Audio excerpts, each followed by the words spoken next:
Halo guys, kita bertemu di iMovie yang akan menampilkan review film-film seru dan menarik untuk dibahas. Di video ini saya akan menceritakan alur cerita film New World. Film ini dirilis pada tahun 2013 bergenre action kriminal karena banyak menampilkan adegan-adegan yang sadis namun dibalut dengan aksi-aksi gangster yang cukup keren. Oke, bagaimana ceritanya? Mari kita mulai. Awal cerita dimulai dari seorang yang diduga mata-mata bernama Tuan Choi. Dia sedang diinterogasi dengan seorang gangster bernama Sukmu. Tuan Choi tidak mengakui dia sebagai mata-mata. Dia memohon untuk dimaafkan dengan bos gangster di lokasi tersebut bernama Jasung. Namun Jasung tidak memaafkannya dan Tuan Choi langsung dieksekusi. Setelah dieksekusi, dia dimasukkan ke dalam drum yang sudah diisi beton. Lalu, dia dibuang ke suatu dermaga. Enjoy. Awal cerita aja udah serem gini ya. Lanjut. Diketahui ketua dari semua gangster tersebut bernama Seo, yang merupakan ketua dari perusahaan raksasa Gold Moon. Dia diduga melakukan penggelapan uang dan memanipulasi harga saham. Namun, jaksa membatalkan tuduhan tersebut karena tidak cukup bukti untuk menuntutnya. Suatu malam, Seok berjalan pulang dari rumah istri mudanya. Lalu di persimpangan dia berhenti di lampu merah. Dan setelah lampu hijau, saat supir Seok melajukan mobilnya, datang sebuah truk dari arah berlawanan dan boom, terjadilah kecelakaan tragis. Di rumah sakit sudah berkumpul mobil polisi dan mobil para anggota gangster anak buah Seok tadi. Jasung pun mendatangi rumah sakit untuk menjenguk ketua Seok. Sampainya di sana, sudah ada anggota lain yang sudah duluan sampai di sana. Dan Jasung pun terlihat sangat menghormatinya. Diketahui orang tersebut bernama Jonggu. Dan Jasung menanyakan pada anak buahnya di mana keberadaan bos Shanghai. Ternyata dia akan baru datang tiba besok pagi. Keesokan harinya datanglah bos Shanghai tersebut. Diketahui bernama Jung Chung. Jung Chung merupakan bos yang memiliki karakter yang cukup koplah. Dia memiliki kedekatan seperti saudara dengan Jasung. Walaupun Jasung adalah anak buahnya, terbukti tidak ada kecanggungan di antara mereka. Dan mereka selalu saling bercanda. Scene berubah di rumah sakit. Seluruh anggota gangster anak buah Seo menunggu kabar dokter tentang kondisi bos mereka. Dokter pun keluar dari ruang operasi dan memberitahu bahwa ketua Seo sudah tidak terselamatkan lagi. Seketika kondisi di sana menjadi panas. Jonggu tidak terima dengan kabar dokter tersebut dan lantas marah-marah melampiaskan emosinya. Scene beralih berikutnya diperlihatkan seorang wanita cantik sedang menyelidiki laporan investigasi korupsi Gold Moon. Seluruh anggota gangster berkumpul di prosesi pemakaman ketua Seo, dihadiri dengan para tamu relasi ketua Seo. Di pemakaman tersebut, Jonggu dibisikkan anak buahnya. Di luar ada 3 orang yang mencurigakan yang sedang mengambil foto di acara mereka. Jonggu sangat marah dan memperingatkan mereka. Ternyata 3 orang tersebut adalah anak buah dari Len An Kang yang merupakan kepala bagian dari kepolisian Korea. Terlihat Jonggu dan Len An Kang sudah saling kenal dan selalu berselisih paham. Di sisi lain, para perwira tinggi kepolisian sedang merencanakan penyelidikan terhadap perusahaan Gold Moon. Perusahaan Gold Moon adalah penggabungan antara sindikat terbesar di Korea. Mereka semua bergabung dalam satu perusahaan besar dan sudah memiliki 8 anak perusahaan. Para perwira tinggi polisi takut jika Gold Moon semakin besar, mereka tidak akan bisa untuk menangkapnya lagi. Sehingga pihak polisi berencana untuk mempengaruhi pemilihan ketua baru mereka. Sepeninggalnya ketua Seo, kandidat pertama calon pengganti Seo adalah Jung Chung, yang merupakan direktur eksekutif Gold Moon. Dia menangani bisnis utama Gold Moon sehingga dia merupakan kandidat terkuat. Kandidat kedua adalah Jonggu. Dia adalah managing director Gold Moon. Dia menangani bisnis pinjaman dan dunia hiburan. Dahulu dia adalah kaki tangannya ketua Seo. Tapi setelah adanya Jung Chung, ketua Seo lebih menaruh perhatian terhadap Jung Chung sehingga menyebabkan Jonggu dan Jung Chung selalu bertentangan. Enjoy, susah juga ya nama-namanya. Ketua Seo secara resmi dipegang oleh Jang Suki tapi dia bukan orang yang memiliki pengaruh besar di Gold Moon. Akhirnya, para petinggi polisi memutuskan untuk memulai misinya, dan misi mereka dinamakan New World sesuai judul film ini. Di sisi lain, terlihat Jasung sedang bermain catur dengan wanita cantik di awal scene tadi, yang merupakan guru catur Jasung. Wanita tersebut melakukan penyamaran dan identitas aslinya adalah mata-mata pihak polisi. Dan Jasung pun sebenarnya adalah mata-mata polisi juga. Jasung memberikan informasi tentang Gold Moon kepada wanita tersebut. Jasung berkata, tugas dia sudah selesai setelah kematian ketua Seo. Ternyata salah, Jasung malah diberikan misi selanjutnya. Sontak hal tersebut membuat dia emosi dan beranjak pergi ke persembunyian atasannya yaitu Lenan Kang. Jasung marah dan menagih janji terhadap Lenan Kang. Lenan Kang berjanji setelah kematian Seo, misi dia selesai dan dia ingin berhenti dengan misinya. Dia tidak sanggup lagi karena resiko yang sangat besar untuk menjadi mata-mata. Lenan Kang malah mengancam jika dia berhenti sekarang, dia akan memberitahu penyamarannya ke pihak gangster. Akhirnya Jasung pun tidak punya pilihan lain dan mengikuti perintah Lenan Kang. Lenan Kang menjanjikan hadiah, bonus dan kenaikan gaji, serta dia akan dikirim ke luar negeri. Jasung pun langsung pergi dengan sangat emosi. Pagi harinya, perusahaan Gold Moon sedang mengadakan rapat direksi untuk merancang pemilihan ketua baru Gold Moon, dan seluruh anggota rapat setuju untuk melakukan pemilihan ketua termasuk Jung Chung dan Jonggu, yang mana mereka berdua merupakan kandidat terkuat. Sepakati pemilihan ketua Gold Moon baru akan diadakan minggu depan. Bisa kita lihat Jung Chung dan Jonggu berdua layaknya Tom and Jerry yang selalu bertentangan. Asik, lanjut. Setelah selesai rapat direksi, saat Jung Chung dan anak buahnya berjalan di parkiran, mereka dikejutkan dengan mobil yang tiba-tiba datang dan ingin menabraknya. Jasung pun langsung mengambil posisi untuk melindungi bosnya. Ternyata di dalam mobil tersebut adalah Jonggu yang sengaja ingin membuat Jung Chung panik. Jasung pun emosi lalu menegur Jonggu yang sudah kurang ajar dengan bosnya tersebut. Jonggu pun meminta maaf dengan muka yang mengejek Jung Chung dan kemudian dia pergi. Di sebuah restoran Cina, Jung Chung memberikan arahan kepada anak buahnya untuk bersiap dalam pemilihan ketua Gold Moon minggu depan dan mereka pun bersulang. Di kantor polisi, Lenan Kang memberikan laporan perkembangan penyelidikannya dengan atasannya. Atasannya meminta supaya Lenan Kang jangan kehilangan kendali atas Jasung. Kembali di tempat permainan catur, wanita cantik itu memberitahukan Jasung ada mata-mata lain selain dirinya di Gold Moon. Namun saat Jasung menanyakan siapa, wanita tersebut hanya diam. Dia mengatakan sesuai protokol. Dia emosi karena merasa dia hanya dipermainkan dengan pihak polisi. Di sebuah bangunan gedung tinggi, tampak Jonggu merencanakan sesuatu dengan anggota direksi lain. Dia mencari dukungan untuk pemilihan ketua minggu depan, dengan ancaman jika mereka tidak memilih dirinya, nyawa mereka taruhannya. Di bandara, Jasung dan anak buahnya mengantarkan bosnya Jung Chung yang hendak pergi ke Shanghai lagi. Namun, saat akan naik ke pesawat, Jung Chung dihadang 3 orang yang diduga anggota polisi. Lalu, Jung Chung pun diinterogasi, dan ternyata yang menginterogasinya adalah Lenan Kang.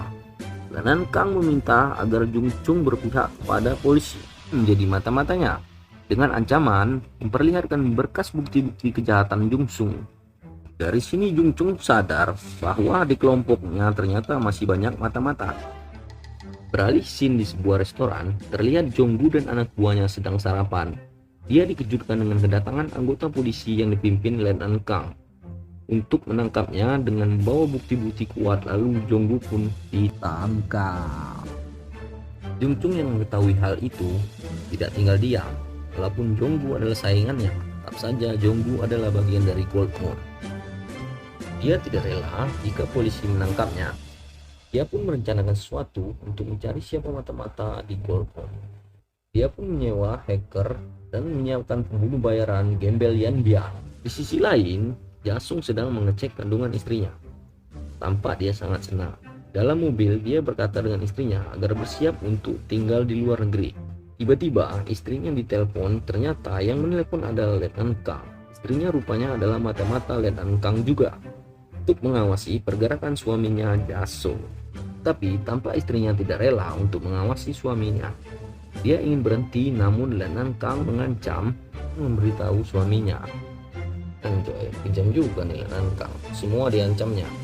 Lanjut, pulang Jungchung dari Shanghai, dia langsung menjenguk Jonggu di penjara. Namun, bukannya senang, Jonggu malah mengira bahwa Jungchung lah yang memberikan bukti kepada polisi untuk menangkapnya. Jonggu menuduh Jungchung berkhianat untuk merebut tahta ketua. Anjay, benar-benar sukses nih Letnan Kang adu dombanya. Lanjut, di sebuah stadion sepak bola, Jungchung berusaha negosiasi untuk menyuap Letnan Kang agar berhenti untuk memata-matai mereka. Namun Letnan Kang menolak dan malah bilang ke Jungchung agar menjadi mata-mata polisi. Di dalam mobil, anak buah Jungchung berhasil mengumpulkan data diri Letnan Kang. Dia mendapatkan data tersebut dari hacker terbaik di Cina. Dan juga dia sudah menyiapkan pembunuh bayaran gembel Yan Bian. Lalu Jungchung menyuruh Jasung dan anak buahnya untuk berkumpul di gudang Icheon. Yang di awal film tadi ya.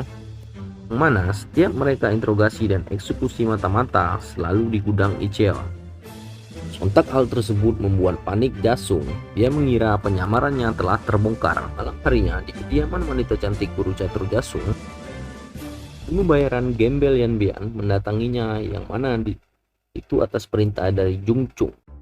Lalu wanita cantik tersebut menelpon Letnan Kang dan memberitahu bahwa penyamarannya telah terbongkar dan meminta agar berkasnya semua dihapuskan. Lalu terjadilah baku tembak di rumah wanita tersebut.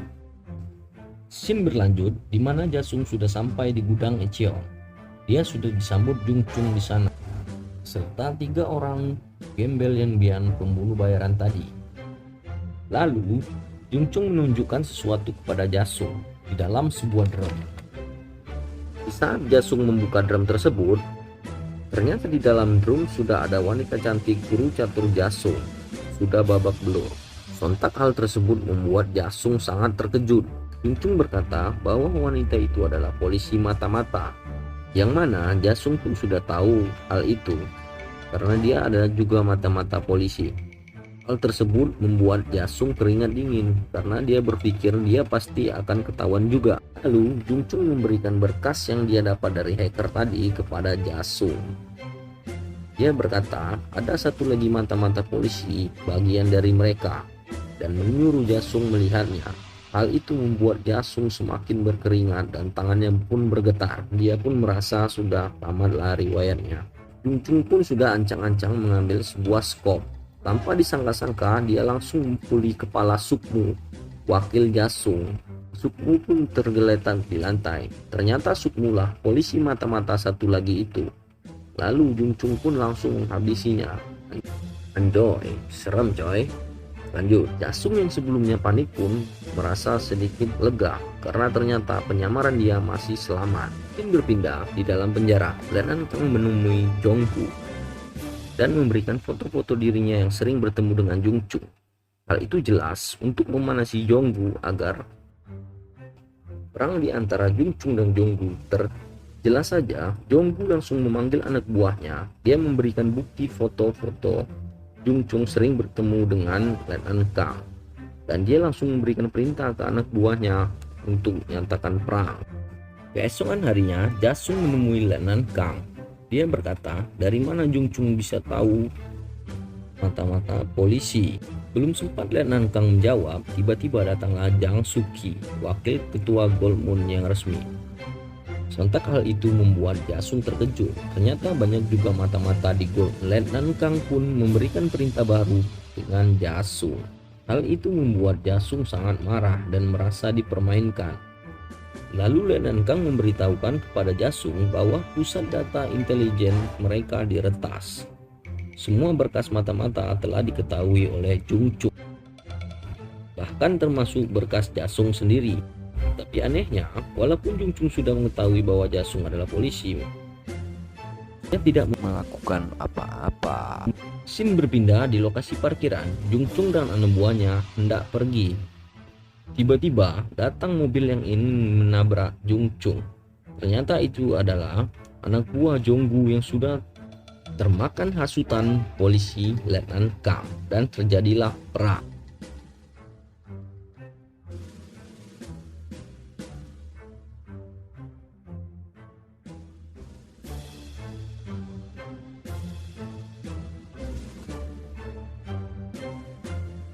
Di saat Jung Chung hendak diamankan anak buahnya ke dalam lift, ternyata di dalam lift sudah ada segerombolan. Jung Chung pun ditarik sendirian ke dalam lift dan terjadilah pertarungan epik 1 versus 6. Meskipun begitu, Jung Chung memberikan perlawanan yang sangat sengit. Pengacaranya di kantor pun ikut terbunuh oleh anggota Jonggu. Scan berpindah di mana anak buah Jonggu juga mengincar istri Jasung. Namun untungnya di rumah istri Jasung sudah dilindungi oleh anggota. Saat lift dibuka, Jung Chung sudah tampak sekarat. Di rumah sakit, Jasung pun langsung menjenguk bosnya tersebut. Tampak Jung Chung tinggal menunggu kematiannya. Di lain tempat, tampak Letnan Kang dan atasannya merayakan kemenangan mereka. Keesokan harinya, Letnan Kang kembali memanggil Jasung. Letnan Kang meminta di saat Jasung menjadi ketua Goldmoon nanti, dia harus memberitahu siapa aja agen federal dan pejabat tinggi negara yang disuap Goldmoon selama ini. Jasung pun tampak tenang, tidak seperti biasanya. Dia pun mulai bimbang akan mengikuti perintah Letnan Kang terus atau tidak. Scene berpindah di rumah sakit, di mana Jung Chung yang sudah sekarat ingin bertemu dengan Jasung.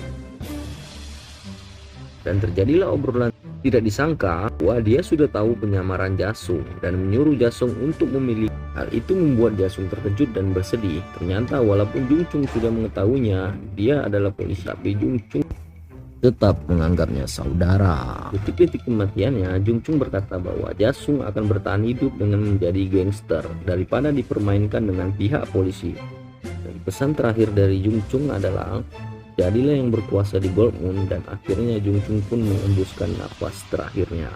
Dari sinilah yang membuat Jasung sangat bimbang untuk memutuskan antara menjadi polisi atau tetap menjadi gangster. Dan malam harinya dilakukan upacara pemakaman Jung Chung yang dihadiri seluruh jajaran direksi Goldmoon. Tampak Jasung di sana sangat terpukul dengan kematian bosnya dan sekaligus saudaranya tersebut. Keesokan harinya, Jasung mendatangi kantor Jung Chung. Dia membuka lemari berangkas Jung Chung dan melihat berkas polisi dirinya disimpan di berangkas tersebut. Sebuah hadiah jam tangan Rolex yang dibeli Jung Chung dari Shanghai untuk Jasung dan istrinya. Hal itu membuat Jasung bersedih dan merasa bahwa Jung Chung benar-benar menyayanginya dibanding Letnan Kang yang selalu mempermainkannya. Dan sepanjang malam dia pun berpikir. Keesokan harinya, Jonggu dibebaskan dari penjara, tapi sudah diawasi oleh anak buah Jasung. Lalu Jasung beserta anak buahnya berangkat ke kantor menuju Goldmoon untuk menghadiri rapat direksi pemilihan ketua Goldmoon. Di basement, dia sudah ditunggu Jang Suki yang merupakan kandidat ketua Goldmoon. Lalu dia meminta Jasung untuk naik ke mobilnya dan berkata untuk membahas hal penting. Ternyata di perjalanan dia membawa kabur Jasung ke sebuah tempat, di mana tempat tersebut sudah dipenuhi anak buah Jang Suki. Jang Suki berencana melenyapkan Jasung, dan Jasung pun tampak hanya terdiam. Alih-alih Jang Suki ingin melenyapkan Jasung, malah anak buahnya balik menyerang dirinya sendiri. Karena mungkin anak buah Jang Suki takut karena tempat tersebut sudah dipenuhi anak buah Jasung. Anjay, anak muda dilawan. Lanjut. Scene berpindah di mana Jonggu kembali ke markasnya sendirian. Ternyata tempat tersebut sudah dipenuhi anak buah Jasung yang ingin melenyapkan Jonggu atas apa yang sudah dia perbuat dengan Jung Chung. Namun sebelum dia mau dibunuh, dia meminta sebat udut untuk terakhir kalinya. Enjoy, udut bro. Dan setelah itu dia langsung dihabisi.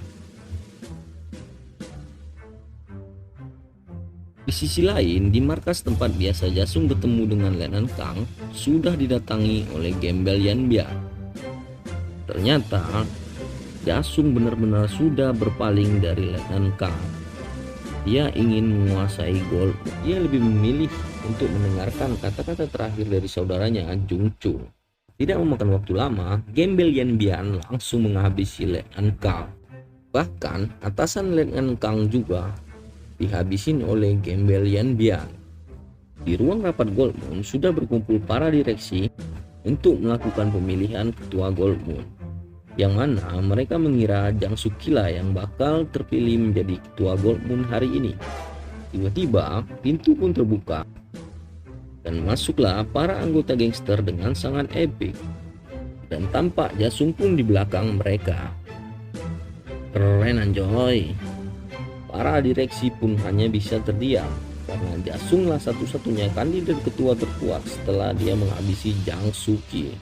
Akhirnya terpilihlah Jasung menjadi ketua baru Gold Moon, dan seluruh anggota direksi pun hanya bisa terdiam, memberikan tepuk tangan dan hormat kepada Jasung. Di ruangan ketua Gold Moon, Jasung pun teringat saat pertama dia direkrut Letnan Kang untuk menyamar. Lalu dia pun membakar berkasnya. Dan dia juga teringat di masa lalu 6 tahun yang lalu saat dia dan Jung Chung pertama kali menjadi gangster di pasar.